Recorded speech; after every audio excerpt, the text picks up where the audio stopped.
I've been following Depp and Heard for a very long time, and I keep finding similar things to the Star Wars franchise. What happened with Star Wars is Disney took over, and the movies, in many people's opinions, dropped in quality significantly. Now, the people who enjoy the Disney Star Wars can just move on and say, well, how come people don't like it, but I enjoy it, whatever. And the people who saw Depp vs. Heard, the trial, who are on Johnny's side, a lot of them can just move on and say, well, Johnny won, stay mad, that's it. Maybe they follow Amber a little bit here and there, but they can generally just move on. However, people on Amber's side cannot move on. They can't accept it, they think it's wrong, and they'll never stop fighting until the truth comes out. So that's what I want to feature here. This person tweeted this not so long ago on March 13th, 2023, but as you can see today, March 27th, Amber Heard still trending. And Johnny Depp is also trending, by the way. So this person says, Amber Heard did everything right. She took pictures, documented the abuse, and reported it to medical professionals, and was subsequently called a liar, manipulator, and orchestrator. You keep proof of abuse? You faked it? You don't have proof? Liar. There's really no winning. Well, the problem is, when that evidence, or I should say evidence, doesn't match what you're saying at all, and what you've said in the past, we've got a serious problem.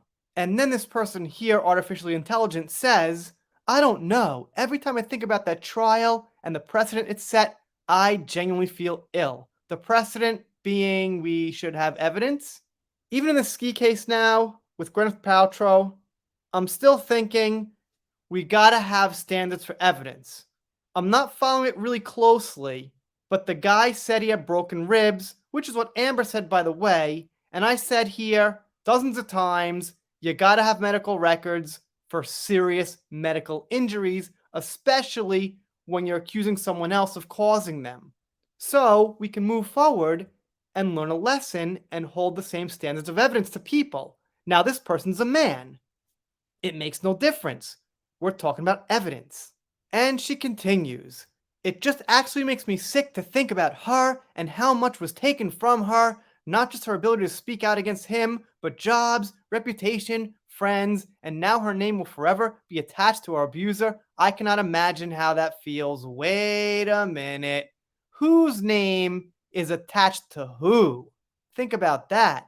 Once again, about 28,000 views on this person's tweets here. But as you know, there are Johnny fans in the thread defending Johnny. And LeWokumsey says, all I have to say is she is so incredibly strong. I couldn't do it. If I think too much about her, I'll start to cry. I'm so happy she's more or less moved on and is thriving with her baby girl. Well, that's an open mystery, to be honest. And Fair and All says, it's not a First Amendment right to lie about someone to further a personal agenda. Age did more to hurt women's rights than anyone else. Blame her. Also, a psychologist cannot reset a possible broken nose or stitch up flesh wounds caused by big, chunky rings. Get a clue. You get a heart. That's right. Physical injuries have to be shown through photos and video, which we didn't have as far as actual, real photos and videos. Her fault only, you get a heart. And as you can see, this thread goes on and on and on. That's a pretty sick one.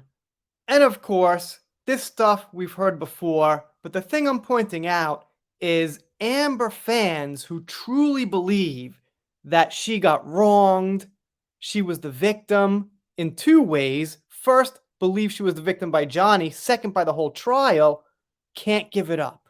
They got to keep going and keep going, and they might keep Amber trending. I'm not sure what that's going to do.